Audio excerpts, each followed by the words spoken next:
You're living through the greatest gaslighting episode we have ever seen in human history. The media will not stop lying. Ladies and gentlemen, they are on the opposite side of the truth. They cannot, some of these people, not all of them, cannot stand this country being led by Donald Trump. They can't stand freedom. They can't stand liberty. They will lie. They will gaslight. They will do anything to get you on the wrong side of right. These teachers' unions aren't helping. Some of them, no offense to the teachers out there, your unions are grotesque, many of them.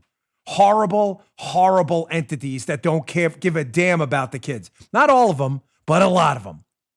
Here's an article up at our website, Bongino.com. This is fascinating. The Los Angeles Teachers Union. They want to connect school reopening to defunding the police and Medicare for all? Read this article up at our show notes. Bongino.com/newsletter if you want to check them out. Read this little gem.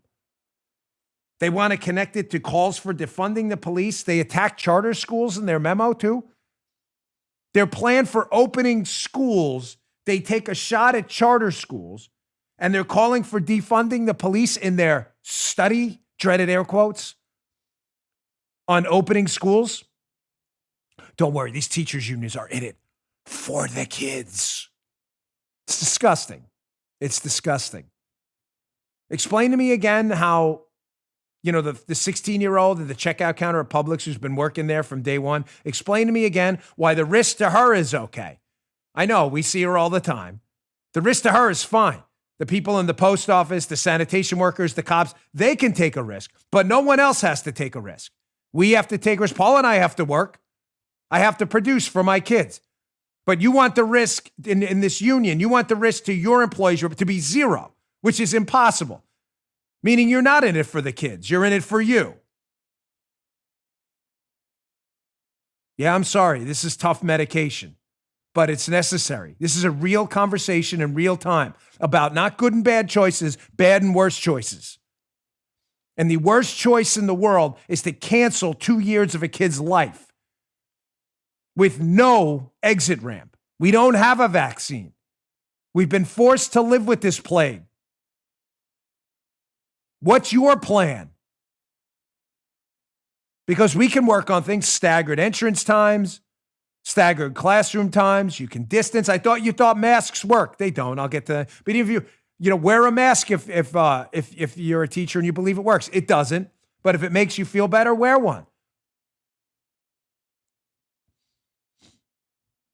If you're not going to let the kids go back to school, these government tyrants shutting these schools down, then give the parents the money to educate their kids at home or send them to a private or a charter school. Is that not a fair deal? Oh, no. You attack charters, the LA Teachers Union. You attacked them in your memo about opening schools. So just to be clear, the teachers union position is we're not going to teach your kids and we're not going to let you pay to have your kids taught elsewhere either. That's your position?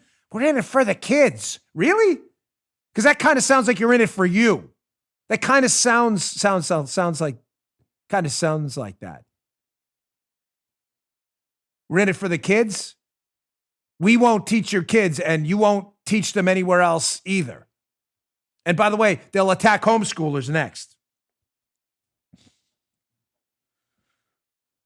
Now, some of you may be saying, you don't understand the risk. No, I do understand the risk. I discussed it on yesterday's show. Exhaustive research on corona-type viruses and SARS-type viruses and the risk to children, which is close to zero. Zero. Goose egg. You don't believe me? Here's Dr. Scott Atlas, one of the few sane voices left you can hear from, in a media clip he's from the Hoover Institution, talking about this abomination of suggesting we should keep kids out of school or mask them all day, by the way, which is nonsense, and how there's no science behind this at all. This is a leftist, media-driven nonsense proposal. Because why? I can't get in their heads. The only reason I can think is they don't want the economy to open up and they know if your kids are home, you can't go back to work. There's no other reason. They have no science to suggest your kids should stay in solitary confinement at home and play 4 hours a day with dollies. Listen to Scott Atlas. Data is clear, whether it's from Canada, Switzerland, Sweden, the Netherlands, France, Spain, the United States, Asia, all over the world, children do not have any serious disease. Children almost never transmit the disease.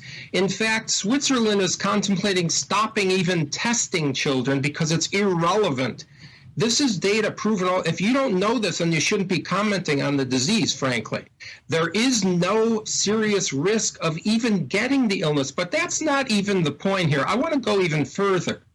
By now, we know who's at risk. K through 12 teachers in the United States, half of them are under 41 years of age. They're not at risk. 82% are under 55. If there is a handful, which there are some teachers in the high-risk category, don't they know how to protect themselves with their so-called 6-foot spacing and mask rules? And if they're still afraid, even if they don't want to do that, then they can teach from home. Fair? This is called problem solving. You will not generate a zero risk scenario in schools ever. Ever. You will be at risk for SARS viruses, coronaviruses, influenza viruses. The risk will never be zero. So can we just wipe that out? Rational people listening. That is not going to happen. That's in a fantasy land. So now that we're dealing with risk, we need to make proposals and propose rational, reasonable measures to mitigate risk, correct? My prior line of work in the Secret Service, I used to say all the time, people ask me about it, we never, ever claim to the president or elsewhere, your risk is zero here. It's not. We take security measures to lower the risk, so it's almost insignificant, but it's never zero. So if you believe in social distancing and you think masks work, again, they don't. We can stagger times. We can have teachers who are at risk, who are maybe 60 or older. We can have them teach from home into the classroom rather than the other way around. We can sanitize and disinfect commonly touched surfaces. These are called solutions. You're not interested in that? Well, no. It's a complicated problem. Yes, all problems are complicated. That's why they're problems. Stop talking about this like it's black or white. We send them to school, people be at risk. No kidding. No kidding, dunce. We get that. That's not the question. It's not a black or white question. Keep them home, no risk. Send them risk. That's ridiculous. That's amateur hour, childlike nonsense. The only question is, when we get them back to school, how do we mitigate a lot of that risk and take some of it out of the equation? Now, the media is not interested in that because Trump wants to open up the schools because people have to go back to work and their kids have to be kids and get educated and learn things and learn social interaction. The media doesn't want any of that. You are witnessing in live time an agitprop, 100% media propaganda effort because they can't stand some of these liberal mediacs. They can't stand this country. They can't stand Trump, and they can't stand any possible success in fighting this thing. I want you to pay attention to this MSNBC segment. Listen to the anchor. They have pediatricians on, and they ask the pediatricians if their kids can go back to school. Listen to their response and watch the response of the anchor, who you can tell is so sorely disappointed he didn't get the result he thought he was going to get. Check this out. Would you let your kids go back to school? I will. My kids are looking forward to it. Yes. Period. Absolutely. Absolutely. As much as I can. Without a hesitation. Without a hesitation, yes. I have no concerns about sending my child to school in the fall. I would let my kids go back to school. Dr. John Torres, NBC News. They all said yes. Is his reaction not priceless? Folks, check it out on YouTube, on our YouTube. Watch his face. Listen, just fast forward to that point. YouTube.com/Bongino. Check it out. Watch his face. He's so disappointed. He didn't get the answer he wanted from actual doctors who actually take care of kids. For the liberals listening, that means pediatricians. All of them, universal, on their own interview. Oh, yeah, I'd send my kids back.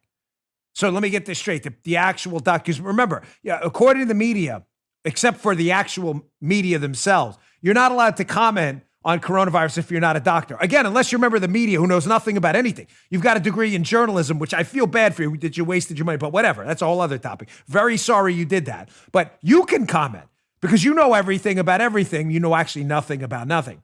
But nobody else is allowed to comment. But then you get an actual doctor who treats children, a pediatrician. You get what, 5 of them or there's 6 of them on that, who all universally say in your own interview, oh, yeah, I'd send my kid back.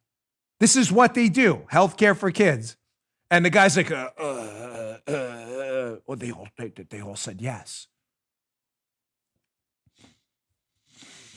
It's because you're living through the greatest gaslighting episode we have ever seen in human history. The media will not stop lying. Ladies and gentlemen, they are on the opposite side of the truth. They cannot, some of these people, not all of them, cannot stand this country being led by Donald Trump. They can't stand freedom. They can't stand liberty. They will lie. They will gaslight. They will do anything to get you on the wrong side of right. You just heard Dan Bongino.